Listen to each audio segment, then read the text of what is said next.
যি দলৰ নেতাই ক'ব পাৰে যে এটা ইলেকশ্যন ভাল হ'ব এটা ইলেকশ্যন বেয়া হ'ব তেওঁ পলিটিক্যালি কিমান ইমেচ্যুৰ মইতো আপোনালোকে কম যে এনেকুৱা মানুহক আপোনালোকে কিমান ওপৰত তুলি থৈ দিছিলে ইমানেই পলিটিক্যালি ইমেচ্যুৰ কোনোবা পলিটিচিয়ান থাকে নেকি যে এটা ইলেকশ্যন বেয়া হ'ব এটা ইলেকশ্যন ভাল হ'ব এটা ভাল হ'ব এটা বেয়া হ'ব তাৰমানে তেওঁ কি বুজাইছে যে এটা ইলেকশ্যন যিকি মই কাম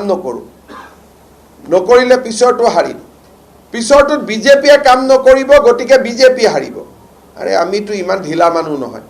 এটা ইলেকশ্যনত জিকাৰ পিছত আমি দুগুণ কাম কৰোঁ তেওঁ আমাক কংগ্ৰেছী ভাবি লৈছে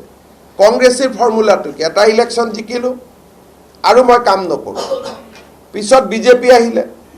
ভাবে বিজেপিয়েও কাম নকৰিব পিছৰবাৰ আৰু কংগ্ৰেছ আহিব কিন্তু আমিতো তেনেকুৱা পাৰ্টি নহয় আপুনি সংসদ ঈদৰ দিনা আপুনি নামাজটো ক'ত পঢ়িব গুৱাহাটীত পঢ়িব নে যোৰহাটত পঢ়িব বিহুৰ দিনা আপুনি লতাশিলত যাব নে যোৰহাটত যাব আমাৰ ভোটাৰবিলাকে খুব সাধাৰণ কথা চায়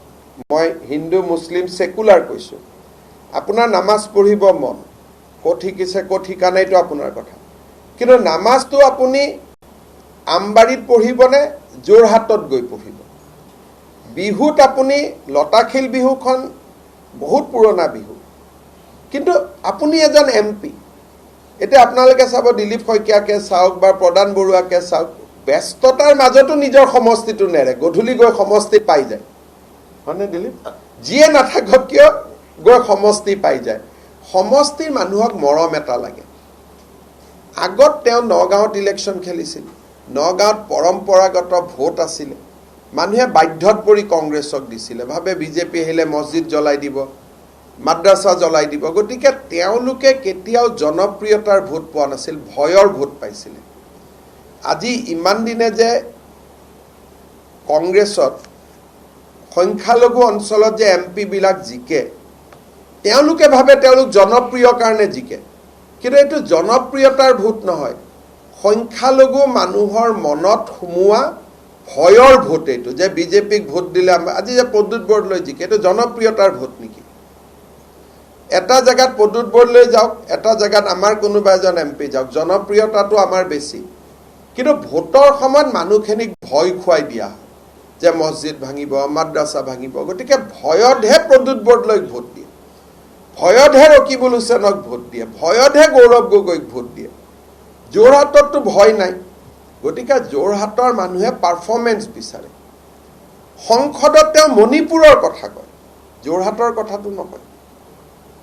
আল্টিমেটলি এমপি জনক কাৰ কথা ক'ব লাগিব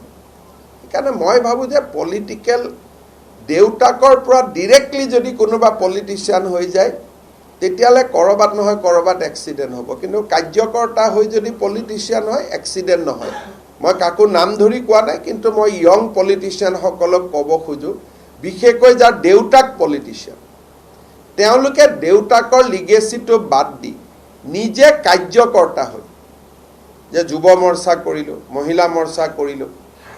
ভাৰতীয় জনতা পাৰ্টি কৰিলোঁ এসময়ত MLA খেলিলোঁ বোলে নহয় মোৰ দেউতাৰ MLA আছিল মই MLA হ'ম বহুত দিনলৈকে এইটো নচলে সদায় মোদী ডাঙৰীয়াই সেই কথাটোকে কৈ থাকে যে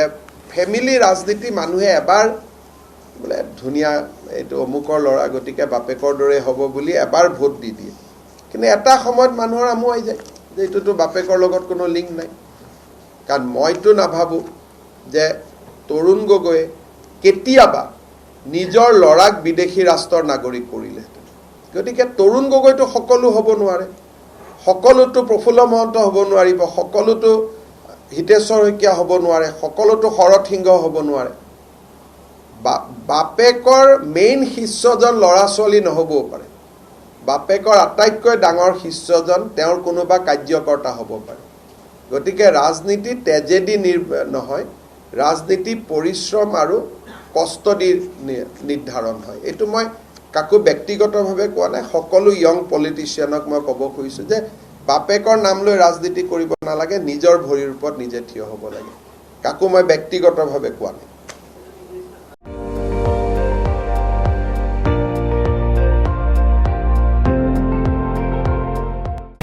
আপুনি চাই আছে ND24 সৰ্বশ্ৰেষ্ঠ নহয় সৰ্বোত্তমৰ দৌৰ